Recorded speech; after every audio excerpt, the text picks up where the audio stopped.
परिचय। विद्यार्थियों, इन संख्याओं को देखो। तुम इन संख्याओं के बारे में क्या कहोगे? ये संख्याएं अनुक्रम में हैं। हाँ, तुम ठीक कह रहे हो।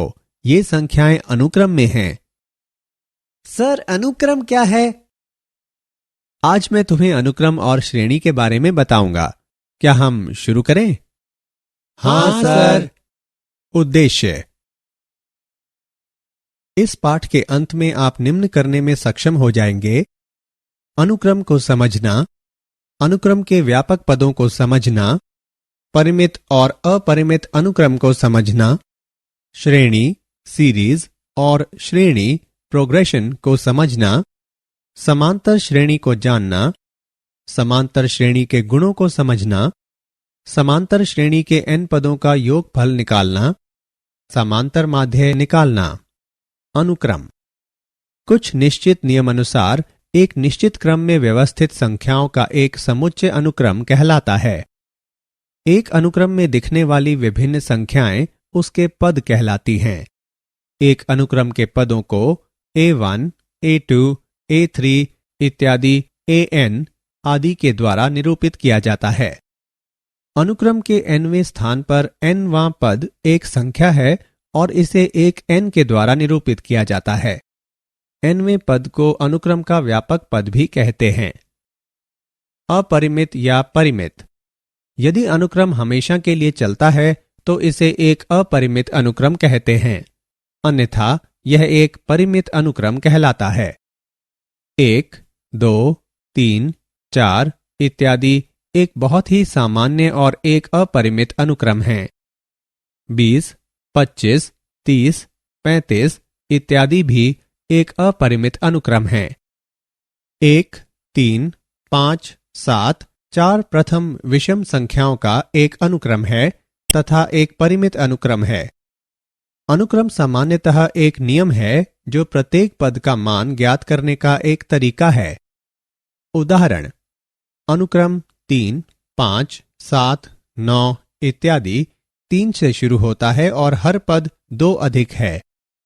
एक अनुक्रम को हम एक फलन के रूप में ले सकते हैं जिसका प्रांत प्राकृत संख्याओं का समुच्चय हो अथवा उसका उपसमुच्चय 1, 2, 3 इत्यादि के प्रकार का हो। कभी कभी हम फलन के संकेत an के लिए an का उपयोग करते हैं। अनुक्रम के उदाहरण: an बराबर 2n प्लस 6 से परिभाषित अनुक्रम के प्रथम 3 पदों को लिखिए। हल: an बराबर 2n प्लस 6 दिया गया है। n बराबर 1, 2, 3 रखने पर हम पाते हैं a1 बराबर 2 गुणा 1 प्लस 6 बराबर 8, a2 बराबर 10, a3 बराबर 12। इसलिए वांछित पद 8, 10 तथा 12 हैं। श्रेणी एक श्रेणी के अनुक्रम का योगफल है। यहां एक अनुक्रम दिया गया है: 1, 2, 3, 4, 5। संगत श्रेणी है 1 प्लस 2 प्लस 3 प्लस 4 प्लस 5। श्रेणियों के लिए हमारे पास विशेष निरूपण हैं। इसके लिए हम इस ग्रीक अक्षर का उपयोग करते हैं जो कि सिग्मा कहलाता है। यह ग्रीक वर्णमाला में एक S है। योगफल को दर्शाने के लिए इसे एक S के रूप में लिखा जाता है। हमारी श्रेणी में 5 पद हैं: 1 प्लस 2 प्लस 3 प्लस 4 प्लस 5। यहां आधिकारिक निरूपण है: k का मान k बराबर 1 से 5 तक का योग। अतः इस अनुक्रम के लिए जिसका nवां पद an बराबर n द्वारा दिया गया है, दिए गए अनुसार योग प्राप्त किया जा सकता है। अतः श्रेणी का योग है 15। समांतर श्रेणी AP। एक समांतर अनुक्रम या समांतर श्रेणी वास्तविक संख्याओं का एक अनुक्रम, परिमित या अपरिमित है, जिसमें हर पद पूर्व पद से एक अचर पद, जिसे सार्व अंतर कहा जाता है, अधिक है। उदाहरणार्थ, 1 से शुरू करते हुए और 4 के एक सार्व अंतर का उपयोग करते हुए हम परिमित समांतर अनुक्रम 1, 5, 9, 13, 17, 21 और अपरिमित अनुक्रम 1, 5, 9, 13, 17, 21, 25, 29 इत्यादि 4n+1 भी प्राप्त करते हैं। चलिए प्रथम पद a और सार्व अंतर d की एक AP लेते हैं जो है a+d, a+2d और आगे तक। तब nवां पद जो कि AP का एक सामान्य पद है an बराबर a+n-1d और l बराबर a+n-1d जहां l एक अंतिम पद है, अथवा Sn बराबर n/2 गुणा a+l जहां Sn एक AP के n पदों का योगफल है। समांतर श्रेणी के गुण AP। यदि a1, a2, a3 और आगे तक an एक AP है तब a1 plus minus k, a2 plus minus k, a3 plus minus k और आगे तक an प्लस माइनस k इत्यादि जहां k r से संबंधित है जो एक AP में है। k a1, k a2, k a3 से k an तक जहां k r से संबंधित है और k का मान शून्य नहीं है भी AP में है। a1 बटे k, a2 बटे k, a3 बटे k जहां k r से संबंधित है और k का मान शून्य नहीं है भी AP में है। एक AP के क्रम को बदलने पर हमें परिणाम स्वरूप एक AP ही प्राप्त होता है जो कि an, an-1, a3, a2, a1 तक आदि भी AP में हैं। दो अलग अलग AP को जोड़ने या घटाने पर हमें एक AP ही प्राप्त होगा।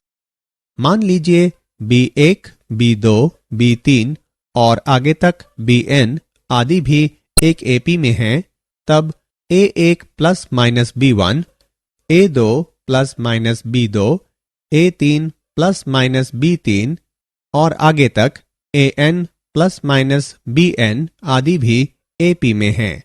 समांतर श्रेणी का उदाहरण AP। उदाहरण, माना कि एक श्रेणी के n पदों का योगफल n गुणा 2n-1 है।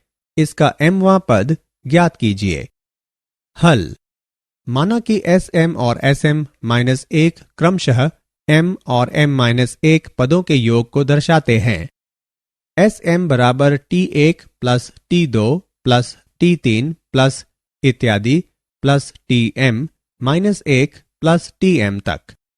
Sm-1 बराबर t1 plus t2 plus t3 plus इत्यादि प्लस tm-1 तक। tm को इस प्रकार प्राप्त किया जा सकता है tm बराबर Sm-Sm-1। अतः हल करने पर हमें प्राप्त होता है 4m-3। उदाहरण, यदि एक AP में प्रथम और द्वितीय पद क्रमशः 1 और -3 हैं, तब इसका nवां पद और n पदों का योगफल ज्ञात कीजिए। हल, माना कि प्रथम पद बराबर a, दूसरा पद बराबर a प्लस d है, जहां a बराबर 1, a प्लस d बराबर -3, अर्थात d बराबर -4। an बराबर a प्लस n-1 d जो कि 1 प्लस n-1 इंटू -4 बराबर 5-4n के बराबर है और Sn बराबर n/2 गुणा a प्लस an बराबर n/2 गुणा 1 प्लस 5 -4n। इससे हमें प्राप्त होता है Sn बराबर n गुणा 3-2n। समांतर माध्य। समांतर माध्य, जिसे प्रायः औसत या माध्य भी कहते हैं, संग्रह के आंकड़ों की एक केंद्रीय प्रवृत्ति है जिसे संग्रह के आंकड़ों के योगफल में आंकड़ों की संख्या के भाग द्वारा प्राप्त किया जाता है। माध्य बराबर अवयवों का योगफल बटे अवयवों की संख्या बराबर a1 plus a2 plus a3 plus इत्यादि प्लस an बटे n तक। उदाहरण, 3, 5, 7 का माध्य ज्ञात करने के लिए चरण 1 संख्याओं का योगफल ज्ञात कीजिए जो है 3 + 5 + 7 = 15। चरण 2 कुल संख्याओं की गणना करें। यहां 3 संख्याएं हैं। चरण 3 माध्य निकालें। 15/3 = 5। समांतर माध्य का उदाहरण। यदि 6 समांतर माध्यों को 1 और 9/2 के बीच में लिखा जाए तब चौथे समांतर माध्य का मान ज्ञात कीजिए। हल। माना कि A1, A2, A3, A4, A5, A6 6 समांतर माध्य हैं। इसका अर्थ है कि 1, A1, A2 इत्यादि A6 9/2 AP में होंगे। अब 9/2 = 1 + 7D। अतः 7/2 जो कि 7D के तुल्य है, अर्थात D = 1/2। अतः A4 = 1 + 4 × 1/2 = 3।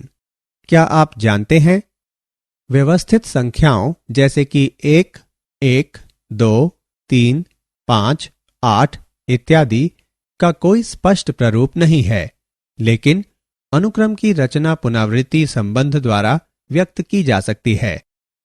A1 = A2 = 1, A3 = A1 + A2, AN = AN-2 + AN-1, n का मान 2 से अधिक है। इस अनुक्रम को फिबोनाची अनुक्रम कहते हैं। सारांश। आइए हमने जो कुछ सीखा है उसे संक्षेप में दोहराएं। अनुक्रम से हमारा तात्पर्य है किसी नियम के अनुसार एक परिभाषित निश्चित क्रम में संख्याओं की व्यवस्था। इसके अतिरिक्त हम एक अनुक्रम को एक फलन के रूप में परिभाषित कर सकते हैं जिसका डोमेन प्राकृत संख्याओं का समुच्चय हो अथवा उसका उपसमुच्चय 1, 2, 3 के प्रकार का हो। वे अनुक्रम जिनमें पदों की संख्या सीमित होती है परिमित अनुक्रम कहलाते हैं। यदि कोई अनुक्रम परिमित नहीं है तो उसे अपरिमित अनुक्रम कहते हैं। मान लीजिए A1, A2, A3 इत्यादि एक अनुक्रम है तो A1 + A2 + A3 + इत्यादि के रूप में व्यक्त किया गया योग श्रेणी कहलाता है। जिस श्रेणी के पदों की संख्या सीमित होती है उसे परिमित श्रेणी कहते हैं। किसी अनुक्रम में पद समान नियतांक से लगातार बढ़ते या घटते हैं समांतर श्रेणी होती है। नियतांक को समांतर श्रेणी का सार्व अंतर कहते हैं। सामान्यतः हम समांतर श्रेणी का प्रथम पद A सार्व अंतर D तथा अंतिम पद L से प्रदर्शित करते हैं। समांतर श्रेणी के व्यापक पद या nवें पद को AP के प्रथम n पदों के योगफल Sn द्वारा व्यक्त किया जाता है।